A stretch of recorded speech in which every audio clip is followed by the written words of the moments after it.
ಮುನಿಗಳಾದರು ಆ ಶಿವನ ಧ್ಯಾನವನ್ನು ಮಾಡಿಕೊಂಡು ಬರ್ತಿದ್ದಾರೆ.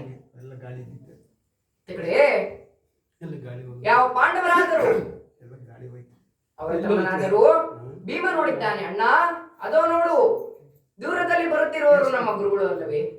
ಅಯ್ಯ ಇಲ್ಲ ಎಂದವರು ಯಾರು? ಅವರೇ ನಮ್ಮ ಕುಲಗುರುಗಳು ಬರಲಿ ಎಂಬುದಾಗಿ ಆ ಪಾಂಡವರ ಇಬ್ಬರು ಆ ದಾರಿಯಲ್ಲಿ ನಿಂತಿದ್ದಾರೆ. ಆ ಬೃಹದೇಶ್ವರ ಮುನಿಗಳಾದರೂ ಅವರ ಬಳಿ ಬಂದಿದ್ದಾರೆ. ಸೌಖ್ಯವೇ ಸೌಭಾಗ್ಯವೇ? ಏನು ಗುರುಗಳೇ, ಏನಂದರೆ ಸೌಖ್ಯವೇ?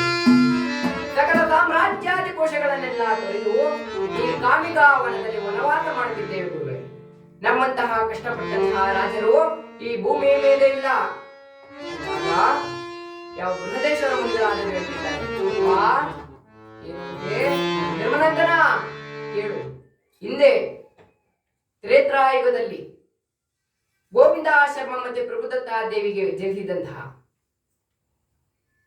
ಯಾವ ಸತ್ಯರಥ ಮಹಾರಾಜರಾದರೂ ಆ ಶನಿ ದೇವರ ವಕ್ರ ದೃಷ್ಟಿಗೆ ಸಿಲುಕಿ ಪಡಬಾರದ ಕಷ್ಟವನ್ನು ಪಟ್ಟಿದ್ದಾರಯ್ಯ. ಅವರ ಕಷ್ಟವನ್ನು ನೋಡಿದರೆ ನಿನ್ನ ಕಷ್ಟವು ಎಳ್ಳಿನಷ್ಟು ಸಮನಲ್ಲ ಅಂದಿದ್ದಾರೆ ಗುರುಗಳೇ. ಸತ್ಯರಥ ಮಹಾರಾಜರಾದರೂ ನಮಗಿಂತಲೂ ಕಷ್ಟಪಟ್ಟಿದ್ದಾರೆ. ಅಯ್ಯ ಧರ್ಮನಂದನ, ಹೌದಪ್ಪ, ನಿನಗಿಂತಲೂ ಅನೇಕ ಮನೋಚಿತ್ತ ಭಾವದಲ್ಲಿ ಕಷ್ಟಪಟ್ಟಿದ್ದಾರೆ ಗುರುಗಳೇ. ದಯಮಾಡಿ ಆ ಮಹಾನ್ ಭಾವನ ಚರಿತ್ರೆಯನ್ನು ನಮಗೆ ತಿಳಿಸಿರು ಅಂದಾಗ ಯಾವ ಬೃಹದೇಶ್ವರ ಮುನಿಗಳಾದರು. ಅಯ್ಯ ಧರ್ಮನಂದನ, ನಿಮಗೆ ಆ ಸತ್ಯರಥ ಮಹಾರಾಜನ ಚರಿತ್ರೆನೇ ಹೇಳುತ್ತೇನೆ.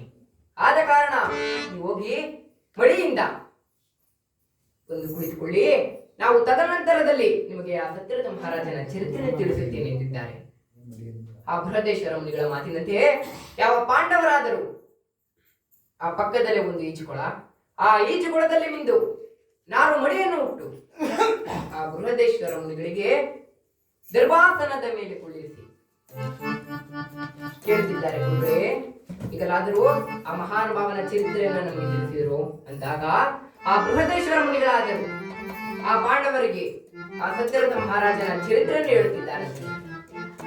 ನಡೆದ ಯುಗದಲ್ಲೋರ್ವ